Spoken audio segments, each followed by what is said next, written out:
Welcome back. This is video number 6 in our message series called Seriously, which is based on the book by Skye Jethani called What If Jesus Was Serious?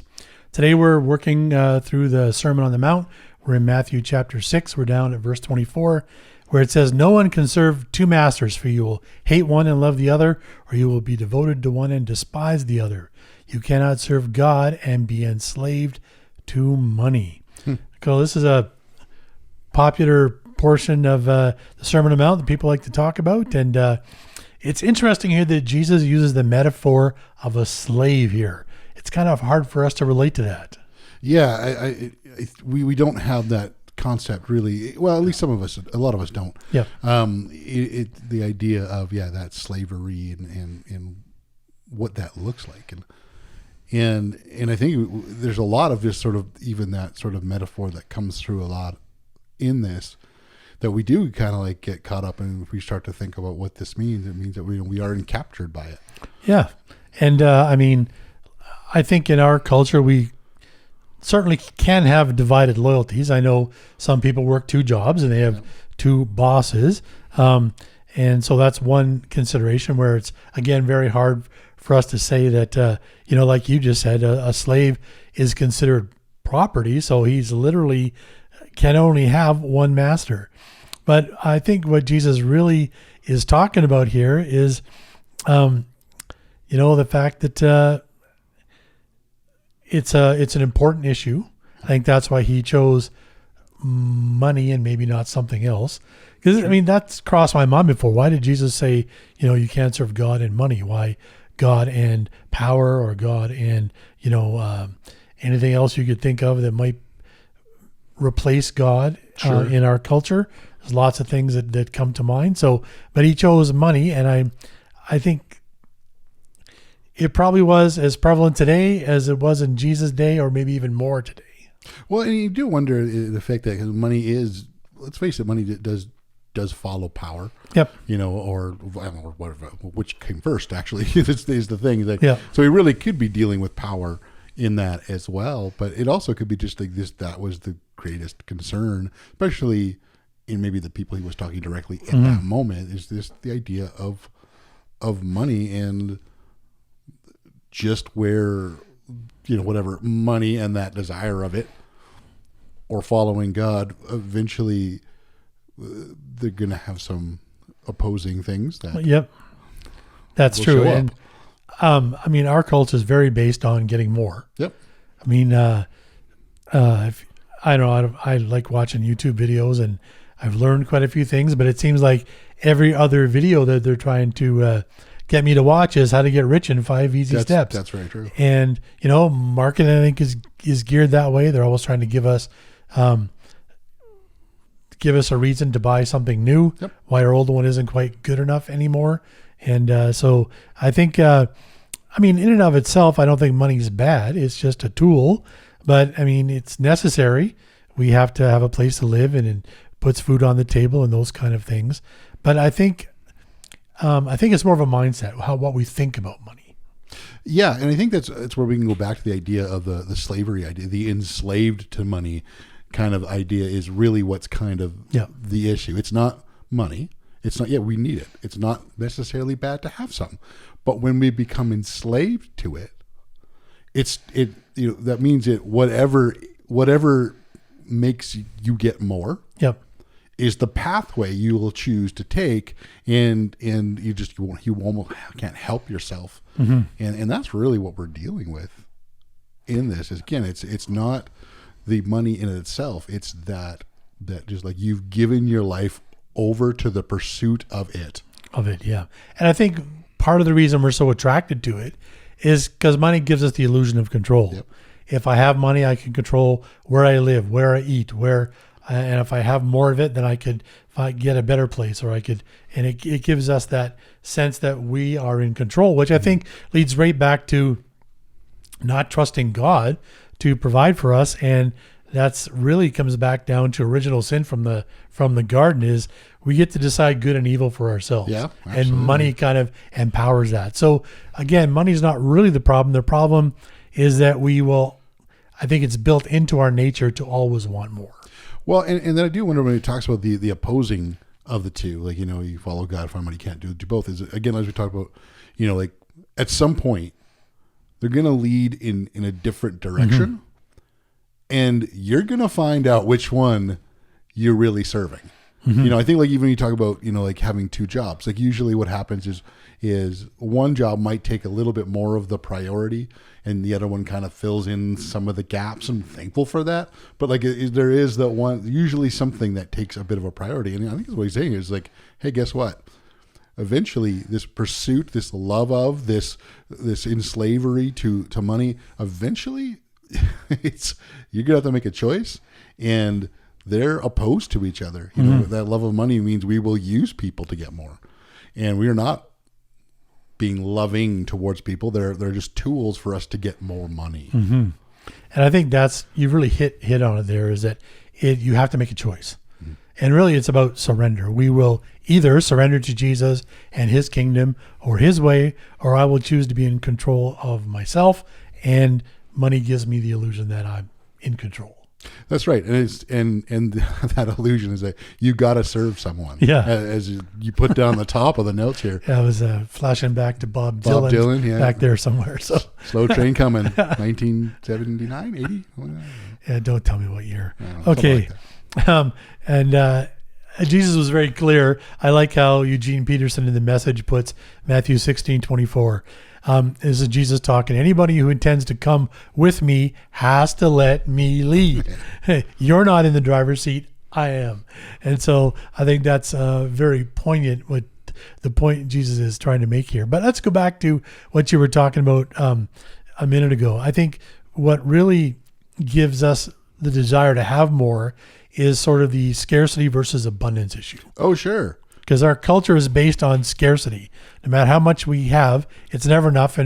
Or I know I was talking to a friend of mine a few years ago, and the economy hit a bit of a downturn, and he was super worried that his RSPs had deflated by 10 or 20%. Right. And then he told me how much he had in his RSPs, and you thought you're good. You're good. You're good you're good.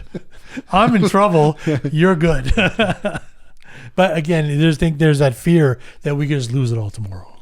Yeah, well, and it's a great way to get people motivated. I mean, if you ever noticed, and this is a confession, I've definitely done this on Amazon. When it'll tell you like only 4 more left. Yeah. Sometimes it'll say more, but more on the way. You're like, oh, relief, but like there's 4 more left. If there's not that, you're like, oh, there's only 4 more left. Yeah. And that thing that I only knew existed 5 minutes ago, I may not have a chance to get. So I got to order that now. I got to order it now. Yeah. Because it's gone. Yeah. Yeah. And I think our whole economy is based on discontent. Oh, absolutely. So they use things like that in marketing to make us discontent. So, I mean, obviously I love my iPhone and I use it a lot, but every year they come out with a new iPhone. Yeah. And it's taken me many years to get to the point where I don't have to buy the latest and greatest one every year. But that's, again, not the way culture is. Our economy is actually based on a lot of that discontent, in that, say if you own stock in companies like that, it's dependent on everybody wanting to buy a new iPhone this year. Mm-hmm. Yeah. And I rather like a quote from Steve Jobs from years ago where he says, people don't know what they want until you show it to them. So it's that thing that you said, the thing that I saw 5 minutes ago that I never knew existed. Yeah. But if I think, but there's only 4 left, I so I need to jump on that. I need to jump on that. I'll never use it, but hey, I have one. And I think this leads to the problem there, is that we will always put our needs ahead of the needs of others. Yeah. And that's where it becomes a problem. It can lead to some bad things. It can lead to greed or revenge or even vengeance against those that even threaten our comfort or security. Yep. And it can go all the way to injustice. Absolutely. Where I just take advantage of others so I can get more stuff. That's right. Yeah, and I think that's where we need to just go back to what Jesus is basically talking about in God's kingdom, and that he is that provider. Yeah. And he will provide that need. He can be trusted. And I think that's a big thing where Jesus is saying, hey, and saying in all this is he's really pointing people back to the character of God. Not really necessarily always knocking them down like, oh, you greedy people. Yeah. Like even though there's a power over that, but it's like, oh, but let's bring it back to the character of God. And I mean, that was part of the Lord's Prayer, which was meant to be a prayer that was repeated even daily. So we're asking God every day to provide us what our needs are, our daily bread, with the thought in mind that God is able to give it. God's kingdom is based on abundance. Well, and I think we'll find that even a little bit later on, and I'm sure we'll talk about that in other videos. And he wants to. And he wants to, yeah. That's not always the perception we have of God. No, it's very much if he feels like it, almost idea, or please, or begging him something. But he does want to. Yeah, and I think that can be taken too far too. I think absolutely. I think it, in some way, the things he wants to give are aligned with his purposes. Yeah. So Jesus calls us to justice, love, kindness, generosity, putting others ahead of ourselves. So as long as we're kind of in that range, obviously I think he wants us to meet our basic needs. Yeah. He wants us to be content. He wants us to have food to eat and a place to live and all those things. And but I think when we do focus on things like justice and generosity, and not just taking care of ourselves but other people, then I forget where I heard this. It was at a conference once where we live with open hands. Right. So if we live tight-fisted and we're just holding on to everything, it's like trying to hold on to sand. It just slips through. That's right. Where if we live with open hands, we're not even trying to hold on to the sand. It comes into our hand and we just give it out right away. Yeah. And then God's willing to give us even more.